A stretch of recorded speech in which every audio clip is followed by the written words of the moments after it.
Jinsabu fi stadju avvanzat li studji biex pajjiżna jkollu sistema ta' trasport tal-massa permezz ta' metro taħt l-art. Dan tħabbar mill-Prim Ministru Joseph Muscat waqt li kien qiegħed jindirizza l-laqgħa ġenerali annwali tal-Assoċjazzjoni tal-Iżviluppaturi Maltin.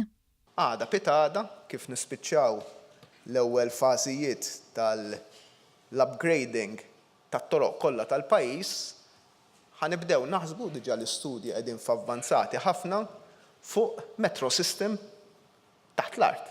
F'dan l-isfond il-Prim Ministru qal li jeħtieġ pjan ċar dwar ir-rimi tal-materjal tal-kostruzzjoni. Allura sewwa, ma rridu nagħmlu metro għax ma rridux il-karozzi. Imma mbagħad il-ġebel li ħanaqlaw biex nagħmlu dil-metro ma nafux fejn ħanqeduh. Ma rridux nitfaħ fil-barrier u ma rridux naqbdu narmuh. Imma ma rridux il-land reclamation. Ħbib tiegħi, x'imkien irridu nieħdu deċiżjonijiet. Spjega li l-Awtorità l-Ambjent u Riżorsi mistennija tippubblika studju dettaljat dwar ir-reklamazzjoni tal-art.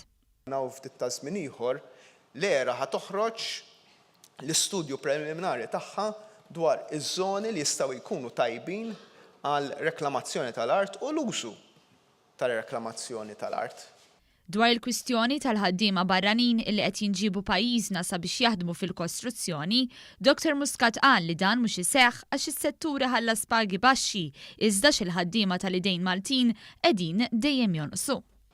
Issa jien qed ninvestu aħna dal-miljuni kollha fl-edukazzjoni u biex naraw li tfal tagħna ma jibqgħux jifqu mill-iskola fis-sekondarja, ma jibqgħu sejru l-università biex naraw għandel kanton imbagħad. Ġifieri, minna nifusna. Jekk aħna rridu tfal tagħna jibqgħu javvanzaw fl-edukazzjoni, ħajkonna anqas tfal, anqas irġiel u nisa ta' illi lesti li jagħmlu ċertu xogħol li huwa ta' tbatija. Tenna li l-Gvern mhux ser jaċċetta lanqas li jkun hawn ħaddiema minn barra l-Unjoni Ewropea li jitħallsu b'inqas mill-paga minima. Min investigazzjonijiet li jagħmel il-Gvern instabet lakuna legali fejn persuni mill-Ewropa setgħu jitħallsu minn kumpaniji bil-paga tal-pajjiż ta' oriġini tagħhom. Spjega li fil-każ tal-ħaddiema Torok ma sarx hekk iżda l-liġijiet ta' pajjiżna setgħu jippermettu dan.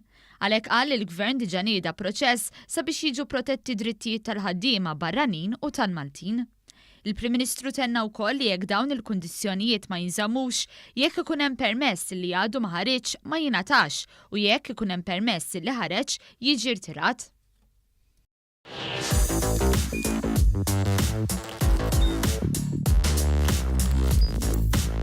Idħol fuq one.com.mt u hemmhekk tista' tara l-programmi kollha li jxandru fuq One permezz ta' One Play.